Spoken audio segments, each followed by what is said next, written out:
May buntag mga bus, atong tirada karon kaning baboy sulod sa kinawaan.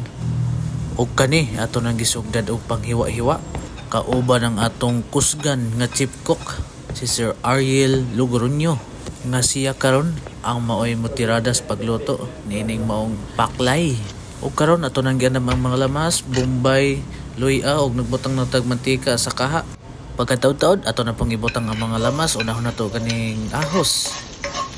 Dayon isunod na to ining bombay, dayon na to lang okay-okayon o gamay. Inig pula-pula sa bombay og ahos, ato na pong isunod kaning luya nga mo'y makapahumot sa atong paklay. Pagkahuman, ato lang sa puning okay-okayon.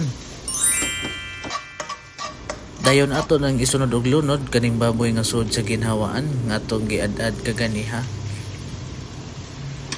Tapos ato ano po dayong okay-okayon para ma-mix gyud paagayo ang kahumot sa mga lamas nga atong gisagol ni atong paklay. Dayon butangan nato gamayng tubig. Dayon mikos-mikos na naman. Ana tirada ba?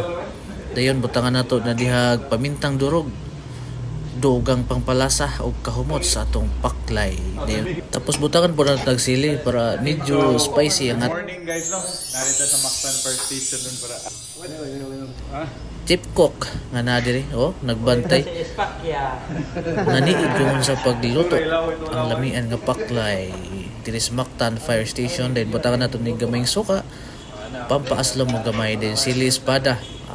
Ana ra tirada ba? Lamay na kayo din tuyo gamay. Dayon asin gamay. Ana ato nang ukayo-kayon. Dayon ang dili na to mahikalimtan kaning black beans nga may magapanindot sa lasa sa atong paklay. Ato na isunod og lunod kaning pineapple nga may mapatamis sa atong paklay. Dili sa inyong gugma nga pait na kaayo.